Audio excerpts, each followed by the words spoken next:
नमस्कार दोस्तों, स्वागत है आप सभी का आशा भक्ति चैनल में। आज हम एक बहुत ही महत्वपूर्ण और रहस्यमय विषय पर चर्चा करने जा रहे हैं। पौष अमावस्या को कौन सा दीपक जलाने सबसे अधिक असरदायी माना जाता है। ये विषय केवल परंपरा से जुड़ा नहीं बल्कि शास्त्र, अनुभव और आस्था तीनों का संगम है। आज की यह व्याख्या ध्यान से सुनिए, क्योंकि अंत में हम आपको सही विधि, सही समय और सही भावना भी बताएंगे। पौष अमावस्या का दिन हिंदू धर्म में अत्यंत पवित्र माना गया कि यह विधि जब चंद्रमा पूर्ण रूप से अदृश्य होता है और वातावरण में सूक्ष्म ऊर्जा का प्रभाव बढ़ जाता है। शास्त्र में कहा गया है कि अमावस्या की रात पितृलोक और पृथ्वी लोक के बीच का अंतर कम हो जाता है। इसी कारण इस दिन दीपक जलाने का विशेष महत्व बताया गया है। अब प्रश्न उठता है, दीपक ही क्यों? दीपक को केवल प्रकाश का साधन नहीं माना गया, बल्कि यह ज्ञान की ओर जाने का प्रतीक है। जब हम अमावस्या जैसी अंधकारमय तिथि पर दीपक जलाते हैं तो यह संकेत देता है कि हम आपके जीवन में नकारात्मक दरिद्रता और पितृ बाधा को दूर करना चाहते हैं। शास्त्रों के अनुसार पौष अमावस्या पर सरसों के तेल का दीपक सबसे अधिक प्रभावशाली माना जाता है। सरसों का तेल शनि ग्रह से जुड़ा होता है और अमावस्या का सीधा संबंध पितरों और शनि से माना गया है। यही कारण है कि सरसों के तेल का दीपक जलाने से पितृदोष, अधिक आर्थिक संकट और लंबे समय से चली आ रही परेशानियां धीरे धीरे समाप्त होने लगती हैं। शास्त्रों के तेल के दीपक के घर में मुख्य द्वार के बाहर दक्षिण दिशा की ओर रखना विशेष फलदायी माना जाता है। दक्षिण दिशा में यम और पितरों की दिशा कहा गया है। जब इस दिशा में दीपक जलाया जाता है तो माना जाता है कि पितृगण उस प्रकाश के माध्यम से संतुष्ट होते हैं और आशीर्वाद प्रदान करते हैं। कुछ लोग प्रश्न करते हैं कि क्या घी का दीपक जलाया जा सकता है? उत्तर है हाँ, लेकिन उसका उद्देश्य अलग होता है। घी का दीपक देवी देवताओं की कृपा करने के लिए अधिक उपयुक्त माना गया है, जबकि सरसों के तेल का दीपक पितृ शांति और दोष निवारण के लिए श्रेष्ठ होता है। इसलिए पौष अमावस्या प्राथमिक सरसों का तेल का ही दी जाती है।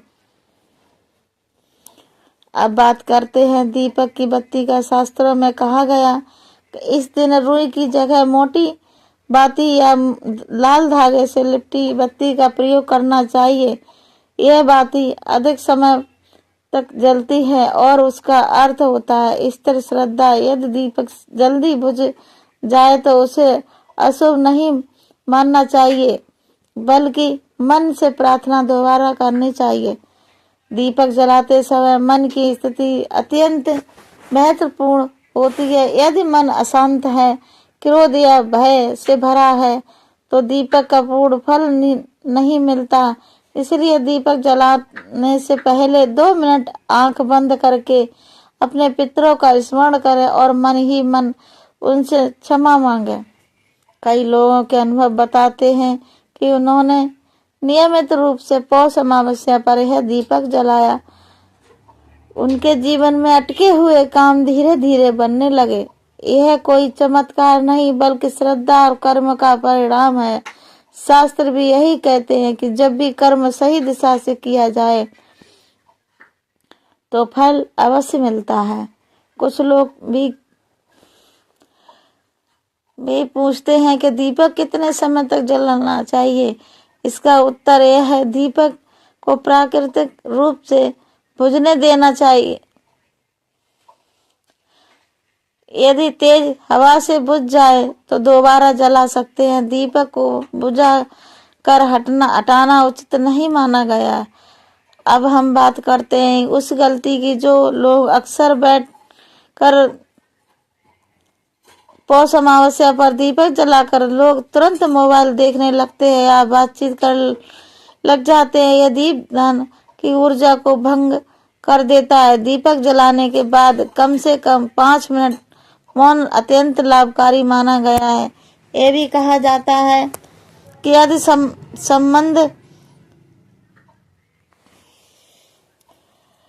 यह भी कहा गया है कि यदि संभव हो तो दीपक जलाने के बाद किसी गरीब, वृद्ध या भूखे को भोजन कराना। ऐसा करने से दीपक का फल कई गुना बढ़ जाता है।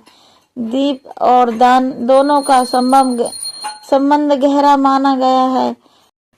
अब अंत में हम आते हैं सार की ओर। पौष अमावस्या पर जलाया गया एक छोटा सा दीपक यदि सही तेल, सही दिशा और सही भावना से जलाया जाए तो यह जीवन की कई अंधकारमय स्थितियों को समाप्त कर सकता है। यह दीपक केवल मिट्टी और तेल से नहीं, यह आपकी श्रद्धा का प्रतीक है। दोस्तों, पौष अमावस्या में ये सिखाती है कि अंधकार कितना भी गहरा क्यों ना हो, वह छोटा सा प्रकाश उसे समाप्त कर सकता है।